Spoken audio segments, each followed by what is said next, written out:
Alright, so this is episode 2 of Daredevil Born Again. This episode was really, really good.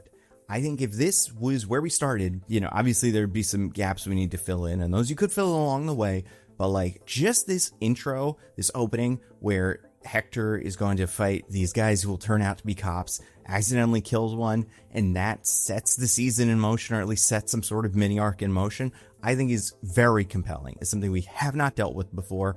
For me, one thing about Daredevil season 1, 2, and 3 that I didn't love was how much it kind of pretended to be about the court and the lawyer stuff, but frequently pushed that aside. And especially because it was like they were investigating, doing a lot of investigating about Wilson Fisk, and then Matt was, shirking his responsibility as a lawyer to do Daredevil stuff full time, and then he died in the Defender show or whatever. God, I forget he dies in that, and then he comes back to life in season 3. But anyway, even though he is a blind, superhuman lawyer, vigilante, we got blind, obviously, superhuman, and vigilante all the time, but I do think the lawyer slipped away from the show. But the idea that Daredevil Born Again is going to make that the central focus of Matt's arc, and he is going to be representing a person who, at least in the beginning, is just a vigilante, but accidentally killed some crooked cops and now is, on trial and has the entire system stacked against him. That is very compelling, good Daredevil stuff. When we find out that this character, Hector Ayala, is the first White Tiger, I think that makes it even better, and I think it's very interesting. I assume this is going to be a bigger problem for Matt as time goes on, but I think that is very fun. The trial of a superhero, or a vigilante, or whatever. And I really like the performance of Camar de los Reyes. Rest in peace. Apparently, the first thing we see in this episode is it is dedicated to him. Apparently, he died of cancer between, obviously, when it was filmed and now. But I liked how troubled this character was and determined. He knew what he was doing, and he really wanted to do it. He wanted to protect the neighborhood, and he had his White Tiger outfit, and he also had some sort of magic amulet, which we never really see the powers of the White Tiger. We see him beat up some guys at a convenience store or something, and I assume he gets super strength. That's kind of how Matt describes it. But I like that we're mixing it, right? We're doing the more grounded versions of superheroes, and we're playing it very straight, but at the same time, he does still have a magic amulet that gives him powers of the White Tiger, and I think that's great. Now, on the other side, I think the Fisk stuff is super compelling. The idea of how does Fisk operate as mayor? What happens when he goes up against a mayor problem? Can he Fisk his way through it, or is the system going to fight back against him? Then who's going to win? We see that twice here. We see it first with the pothole. I mean, that's more than a pothole. That's a big, giant hole in the middle of the road. I don't know what that is. I like the idea that he feels like he's a disruptor. Again, like we said in episode 1, very Trumpy. This I'm not going to play by the same rules as everybody else. I'm going to say do the thing, and then people are going to do it, and everybody's going to be like, see, this is what we wanted, results. Now, obviously, something's going to happen, right? Something there is going to go wrong. He cannot Fisk his way through being mayor. I cannot imagine the end game of this show is he did a very good job as mayor, and I hope he continues. He's either going to do too much corruption, or the results of these things that he's trying to strong arm his way through are going to turn out bad. I think you get a little bit of that in season 2 of Invincible, where Adam Eve tries to build things and then it collapses, and it's there's a reason we have permits and regulations and stuff like that. I could see a world where this bridge collapses and then Fisk is in trouble for it in an episode. I don't think right now we've gotten a great sense, besides just him saying, I love New York, it's a great city.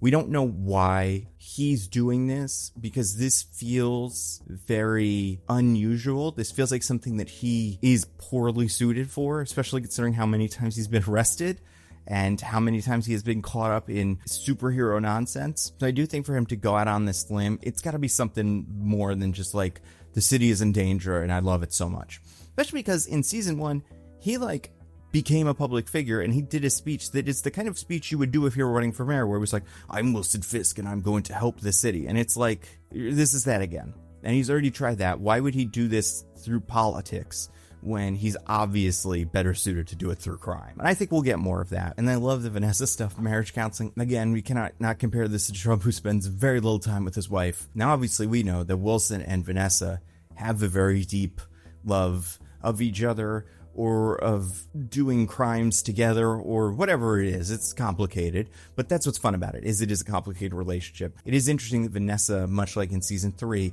is this big vulnerability for Kingpin, but now he has to make her fall in love with him again or whatever. And there's some guy who she was with before who he's not supposed to kill, who he's definitely going to kill in like 2 weeks, in like a very gruesome way. I don't know what's it gonna be, like a cinder block or something smushing his head. I don't know. His head's gonna get smushed is what's happening in this guy. And this is great. The idea that Matt is dating Fisk's therapist and he's gonna find out and feel betrayed, and obviously like she's not doing anything wrong. She probably, if she wants to date Matt, shouldn't do this, and she seems like she's doing okay. But also, like, how are you going to turn this down? This is super interesting, and this will be good for him, so maybe this will, like, help the city overall. And either way, it's complicated. That's what makes this cool. And then Fisk trying to strong-arm the police chief. I think that's very fun because, again, very, very relatable political problem, administration turnover, kind of thing you see a lot of. And obviously, you know, some of the cops, I guess, would like to work for Fisk, but a lot of them would hate him because he keeps murdering them. So, you know, what are they going to do? And then he solves that problem in a very Fisk way. A little monologue that blew my mind when they started talking about cheesesteaks and Pats and Geno's and stuff. And then they talked about like King of Prussia being a little outside of Philly. I'm like, that's like a 30-minute drive, dude. But I think scenes like that are fun. And I like even more problems for Fisk, right? This cop is going to be a huge problem for Fisk.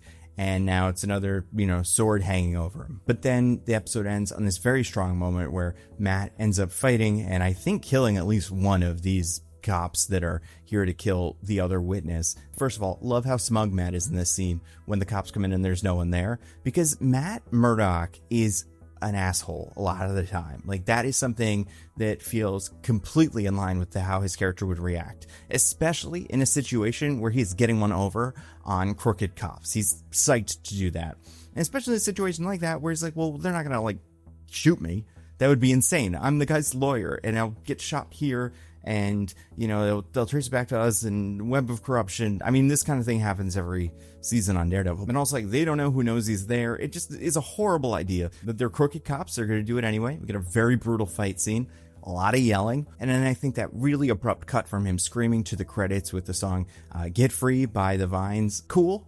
Good energy for the show. Like, I like how it doesn't feel like it's incredibly high energy. Obviously, it's got that very slow pace that you would expect from what is trying to be somewhere between like a legal drama and neo-noir, obviously superhero action, but like a lot of that is very chill. I mean, it's people talking in a room, planning a defense, stuff like that, but is punctuated by this very big moment. I think was very effective. So listen, if you're watching this, that means you probably watched both episodes. I think there's a version of this season where you just skip episode 1 completely. Like, you get this introduction to Matt and you start and you're like, where's Foggy? Where's Karen? Where are the rest of them? And I'm sure they're going to show up eventually and they'll, you know, talk a little bit more about what happened, and, you know, maybe they would weave it in with flashbacks. But I like this cold open with Hector and just like, this is the problem.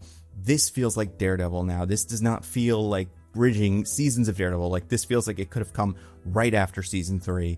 And I find it way more compelling. So we're going to do these weekly. It's 1 episode a week. I think maybe 2 the last week, but definitely, you know, 1 episode for the foreseeable future. But I'll be doing weekly reviews for the episodes on this channel. And if you want to check them out early, you got to go to Nebula. It is a subscription streaming service that I helped to create with a bunch of my other YouTube friends. People you definitely know if you like my channel, like Patrick Willems, Captain Midnight, Big Joel, H-Bomber Guy, Princess Weeks, and a bunch of others.